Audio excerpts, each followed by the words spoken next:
अस्सलाम वालेकुम जी। ये आज मैं आप व्लॉग बनाने जा रहा हूँ एक फ़िल्म पे जो कि एक इंडिया की स्टेट केरला में बनी है और उन्होंने ये फ़िल्म बनाई है सऊदीया के ऊपर। सऊदी अवाम में ये फ़िल्म के हवाले से बहुत गम और गुस्सा पाया जा रहा है। ठीक है, इस फिल्म ने सऊदी अरब में तहलका मचा दिया है। यहाँ तक कि सऊदी जो कफ़ील हैं, जो स्पॉन्सर हैं, वो अपने जिन लोगों के साथ जो लोग उनके लिए काम करें, इंडियन, पाकिस्तानी, बंगाली, उनके साथ जा जाके वो अपनी वीडियोज़ बना रहे हैं। ठीक है कि बताओ मेरा तुम्हारे साथ रवैया कैसा है, और तरह तरह की बना के वीडियोस टिकटॉक पे, सोशल मीडिया पे डाल रहे हैं। अब इस फिल्म की स्टोरी है क्या सर?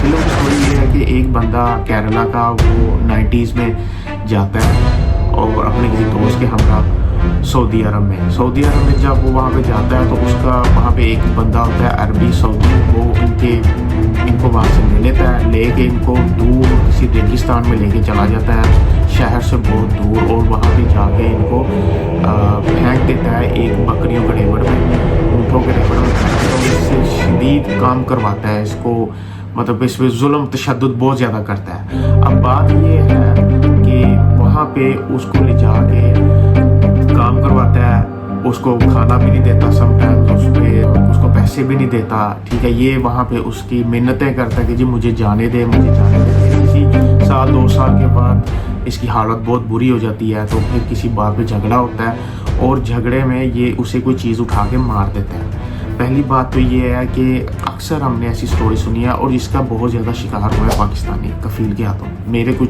जानने वाले हैं सऊदी अरब में, यूएई में, वो हमें अक्सर बातें बताते रहते हैं। ठीक है कि यार हमारा कफ़ील ऐसे करता है, पैसे हद से ज़्यादा मांग लेता है, ये तो होता है। लेकिन इस दर्जे का मतलब जुल्म और ज़्यादती एक बहुत ही अजीब सी बात लगती है। और दूसरी बात ये है कि जब ये बंदा वहाँ से भागता है, उसको मार के, तो इसको पुलिस पकड़ लेती है।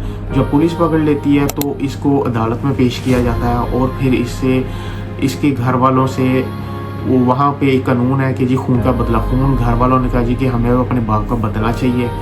तो जब ये स्टोरी अपनी सारी बयान रखता है, जी मुझे अगवा कर लिया गया था एयरपोर्ट से और मुझे वहाँ पे ले जा के मुझे बहुत जुल्म सितम मेरे पे किया गया। ठीक है, तो जब ये सारी स्टोरी बताता है तो फिर अदालत इसको 1,70,000 रियाल का जुर्माना कर दिया जाए। तो जब वो जुर्माना अदा करेगा तब भी निकलेगा। उसके पास बेचारा गरीब था, इतने पैसे नहीं होते, 5 साल और जेल में काटता है। लेकिन ये जो केस सुन के ना सऊदी अवाम को बहुत दुख होता है। वो क्या करती है, वो कैंपेन चलाती है, तरह तरह की, मतलब लोगों के पास जाते हैं, उनसे मदद मांगते हैं। इवन के न्यूज़पेपर अखबारात में भी आता है। ठीक है, लोग पैसा देना शुरू कर देते हैं। जब उसके पास 1 लाख, उन कैंपेन्स के पास 1,70,000 रियाल हो जाता है सऊदी, तो वो लेके इसके बच्चों के पास जाते हैं तो और कहते हैं कि भाई ये लो तुम्हारी रकम और तुम अपना केस वापस लो, उस बंदे को वहाँ से छुड़ाओ जेल से और उसको वापस उसके मुल्क भेजो। तो तब उनको भी थोड़ा एहसास होता है, खौफ खुदा जागता है उनके अंदर भी। तो वो कहते हैं हमें पैसे नहीं चाहिए, पैसे इसको दे दो। ठीक है, और वो केस वापस लेते हैं, उसको बाजियाब करवाते हैं, रिहा करवाते हैं जेल से।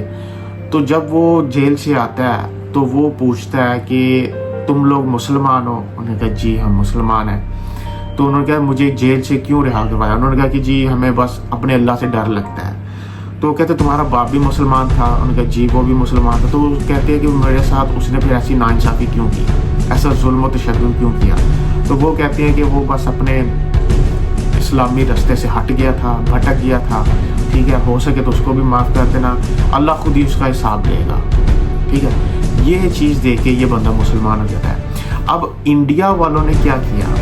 इंडिया वालों ने बस यहाँ तक दिखाया कि जी बंदे के साथ बहुत जुल्म ज़्यादती होती है, इसके साथ भी एक इसका साथी होता है, वो मारा जाता है। ठीक है, भूख से, शिद्दत से, प्यास से, ये किसी ना किसी तरीके से वहाँ से बच के भाग के निकल आता है। एक बंदा इसको लिफ्ट देता है, इस सड़क के किनारे आता है, एक बंदा लिफ्ट देता है, वो इसको शहर लाता है, फिर इसके लोग इसकी सेवा करते हैं, फिर इसको वापस भेजते हैं। इन्होंने ये पार्ट नहीं दिखाया कि कहाँ से वो सऊदी लोग जो उनसे हैं कैंपेन चलाते हैं, उनकी आवाम में कितना दुख और दर्द भरा होता है इस बंदे के लिए, और वो पैसे देते हैं 1,70,000 रियाल और इसकी रिहाई के लिए।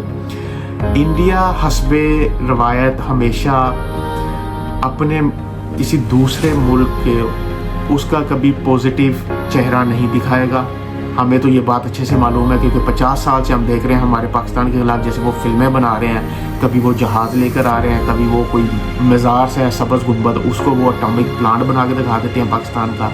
तो ये तो इंडिया शुरू से करता है और अपने आप को बहुत एक अजीम और बहुत एक आला दर्जे की कौम बताने की कोशिश करती है अपनी फिल्मों में, और बहुत बहादुर, जैसा कि हकीकत में ऐसा दूर दूर तक नहीं है। ठीक है, इंडिया के हालात कैसे हैं आप सबको मालूम है। हाँ, इकोनॉमी उनकी अच्छी जा रही है, जो चीज़ मानने वाली है उसको एक्सेप्ट करना चाहिए। हमारे मुल्क से बहुत ज़्यादा अच्छी इकोनॉमी जा रही है, क्योंकि हमारे मुल्क में जो एक इंस्टेबिलिटी आई हुई है पॉलिटिक्स में, उस हवाले से हमारी इकोनॉमी काफ़ी तबाह हुई है, बर्बाद हुई है। लेकिन इनकी इकोनॉमी फ़िलहाल बहुत अच्छी जा रही है, क्योंकि 10-15 साल से वही जीत रहा है इनका प्राइम मिनिस्टर, तो अब वो भी जैसे जीता सबको मालूम है। लेकिन बात करने का मकसद ये है कि जो इंडिया है, इन्होंने अपनी आदतों से कभी नहीं बाज़ा, स्पेशली बॉलीवुड जो है, इसलिए बॉलीवुड अभी इस वक्त बहुत ज़्यादा डाउनफॉल का शिकार है। बॉलीवुड की फिल्में एक ज़माना था कि तुर्किश और कुर्दिश और ये सारे इराक, सारे ये ईरान और मिडल ईस्ट में इनकी फिल्में चलती हैं। अब वो ज़माना ख़त्म हो चुका है, क्योंकि इन्होंने अपनी फिल्म इंडस्ट्री खुद तबाह की है। क्यों? नफ़रत फैला के। सारे व्लॉग बनाने का मकसद ये था कि जब आप किसी की बुराई बयान करें, उसकी अच्छाई भी बयान करें, सिर्फ उसकी बुराइयों की तरफ ना देखा करें, क्योंकि अगर उस बंदे में 99% भी बुराइयां हैं और 1% भी अच्छाई है ना, तो अल्लाह ताला उसकी अच्छाई को ज़रूर काउंट करता है। और हमें भी चाहिए कि जो हमारा दीन इस्लाम बताता है कि अगले की अच्छाइयों को भी देखा करें। तो शुक्रिया बहुत बहुत आपका व्लॉग देखने के लिए। चैनल को सब्सक्राइब करें, लाइक करें और अच्छी अच्छी वीडियोस के लिए हमारे साथ बने रहिए।